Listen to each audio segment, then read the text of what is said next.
Baik, majelis akan membuka sidang atas sengketa banding yang diajukan atas nama WP orang pribadi Miranti Indah Pantau atas satu berkas sengketa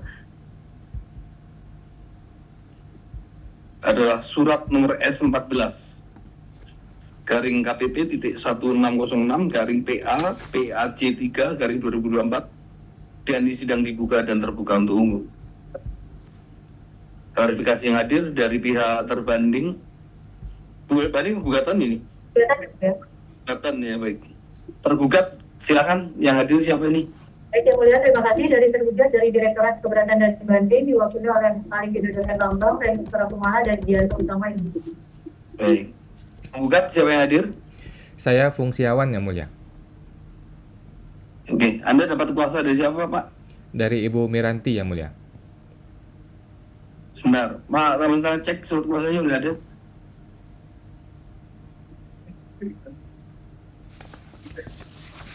Ya, e-text surat tolong dibuka. Ini.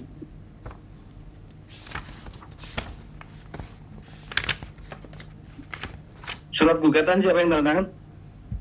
Tergugat. Anda atau dari pihak langsung pemberi kuasa? Saya yang mulia. Anda juga. Berarti ada surat kuasa untuk menandatangani juga Pak jadi satu. Surat kuasa khususnya.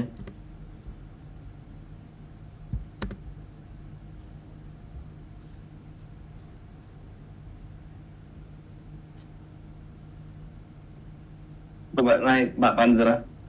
Untuk dan atas nama pemberi kuasa bertindak sepenuhnya untuk membela, memberikan jawaban, bantuan hukum, mendampingi, nggak ada nih surat kuasa untuk menandatangani surat gugatan. Berkaitan dengan surat gugatan, ini tanda tangan dulu kuasa sidang, kuasa gugatannya mana Pak? Kuasa penandatangan surat gugatan. Baik yang mulia. Jadi di situ sudah tertulis mengajukan surat-surat dan permohonan-permohonan yang mulia. Tetapi apabila dikurang, bolehkah saya menambahkan di sidang berikutnya? Kalau Anda tambahkan, berarti suratnya udah terlambat datangnya. Surat gugatan Anda masuk tanpa surat kuasa. Ini kalau di sini tertulis ada surat gugatan, berarti surat ini dibuat setelah surat gugatan ini keluar, masuk surat kuasa yang ini. Betul. Paham ya, ini ya logikanya ya. Betul yang mulia, tetapi di situ sudah tertulis mengajukan surat-surat yang mulia. Tentu saja termasuk surat gugatan yang mulia. Surat gugatnya tanggal berapa?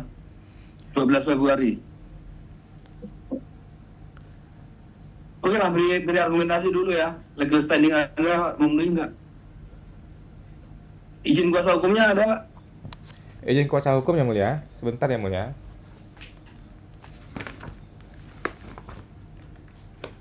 Tanggal surat kuasa dengan tanggal surat gugatan sama ya? Sama yang mulia.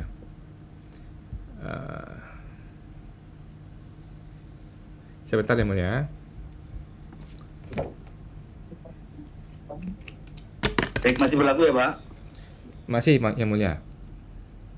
Masih ya, oke. Jelas Pak Fungsiawan sampai oke.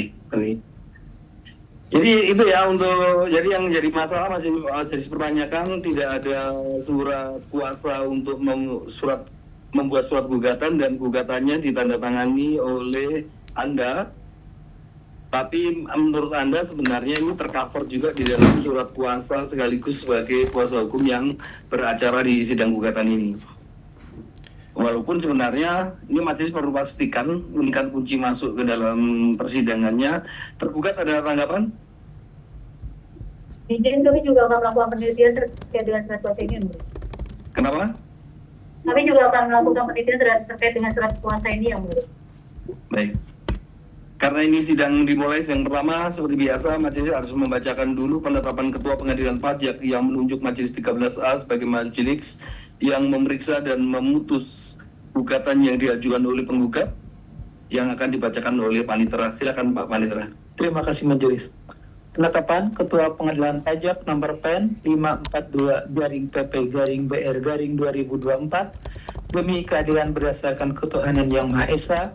Kami, Ketua Pengadilan Pajak, telah membaca dan seterusnya, menimbang dan seterusnya, memperhatikan pasal 47 Undang-Undang Nomor 14 Tahun 2002 tentang Pengadilan Pajak, menetapkan menunjuk Majelis 13A dengan susunan keanggotaan sebagai berikut. 1. L.Y. Harisi Adivianto, SST, SHMM, MH sebagai Hakim Ketua. 2. Dian Tiar, SHMM sebagai Hakim Anggota.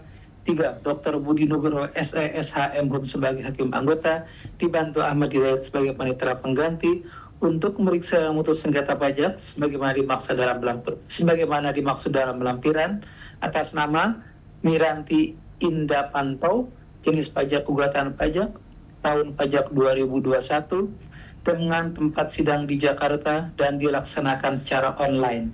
Ditetapkan di Jakarta pada tanggal 2 Mei 2024, Ketua Pengadilan Pajak Ali Hakim SH, SE, AK, MSI, CA. Terima kasih Majelis. Baik, terima kasih. Ini karena majelis masih butuh kepastian tentang legal standing dari pihak penggugat dulu ya. Jadi penggugat nanti silahkan disampaikan argumentasi Anda. Tapi kalau Anda membuat surat baru, itu sama juga Anda membatalkan surat yang lama. Surat gugatan Anda justru dipertanyakan nanti. Ya, tapi lebih ke argumentasi hukum, lebih ke apalah yang nanti yang bisa majelis yakini bahwa surat gugatan itu telah ditandatangani oleh pihak yang berhak. Tapi dilihat di Pak Panitra itu untuk yang syarat persyaratan lain, jangka waktu segala macam tidak ada masalah ya. Hanya satu lagi, apakah S14 KPP 1606 itu termasuk surat gugatan atau tidak? Karena legal standing dari penggugat itu masih majelis pertanyakan, majelis dari tergugat dulu deh. Untuk sidang ini biar ada progres juga, karena sidang gugatan ini sangat pendek, majelis harus cepat mendapat informasi, cepat juga nanti kita berkejaran dengan waktu masalahnya. Tergugat gimana? Tergugat tuh udah tahu S14-nya itu tentang apa ini? Baik Yang Mulia, mohon izin terkait dengan objek gugatan yang diajukan oleh pemohon yaitu S14 ini adalah surat peringatan pertama yang. Surat peringatan pertama. Pertama, betul Yang Mulia. Peringatan pertama apa? Anda kok suka ngingetin orang? Jelaskan dong surat peringatan atas apa Ibu? Jadi yang S14 ini perihalnya ada peringatan pertama. Latar belakang dari terbitnya dari surat peringatan pertama ini Yang Mulia, yang pertama bahwa pemohon atas nama Miranti Indah Pantau ini dilakukan pemeriksaan oleh tergugat Yang Mulia. Nah, sampai dengan saat ini proses pemeriksaan masih berjalan Yang Mulia, belum selesai. Nah, pada saat pemeriksaan, prosedur pemeriksaan dimulai dari surat pemberitahuan pemeriksaan lapangan, kemudian permintaan peminjaman. Oke, cukup. Masih udah tahu kalau Anda tentang peringatan pertama dalam proses pemeriksaan ya. Oke, majelis langsung saja. Apakah itu objek gugatan apa tidak? Apakah itu merupakan putusan yang konkret individual final? Tolong dianalisa keduanya. Yang berikutnya.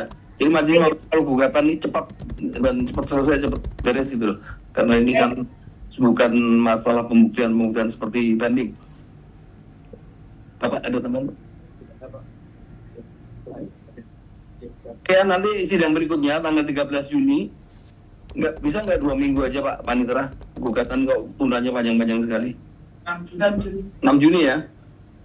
Tercepat bisa 6 Juni? Full. Oh iya, pas hari Kamis depan libur ya. Baik, tanggal 6 Juni tugas sebagai pemohon atau penggugat ini masih berkisar masalah legal standing, dan kemudian kalau Anda sudah menunjukkan legal standing, tolong buktikan bahwa apa yang Anda gugat ini memang objek yang bisa digugat. Paham ya Pak? Terima kasih Yang Mulia. Dari tergugat, tolong dijawab itu juga. Dasar-dasarnya apakah ini objek apa tidak. Kalau masih minta KKP, LHP, LPK seperti biasa kan nggak mungkin ya. Belum ada Yang Mulia, karena belum selesai. Pemeriksaannya belum selesai soalnya kan. Oke. Jadi pertama kali, apakah ini merupakan sesuatu yang bisa dipersengketakan atau cukup Anda selesaikan secara administrasi saja? Baik. Pakai dalil-dalil hukum acaranya pun juga boleh, atau pakai undang-undang administrasi pemerintahan boleh Anda masuk ke sana, karena dasar pemikiran filsafat pemikiran hukum administrasi itu pada dasarnya tidak jauh beda. Ya, Izin Yang Mulia. ya. Kita sidang lagi tahun Juni. Izin Yang Mulia. Ya. Boleh saya menambahkan Yang Mulia? Anda legal standing-nya belum beres, nanti setelah beres saja ya. Ya, Baru baik. boleh beracara Anda ya Pak. Baik Yang Mulia. setelah kita putuskan itu baru nanti ada berbicara, nggak apa-apa. Anda majelis tidak akan menghalangi hak Anda sama sekali nggak.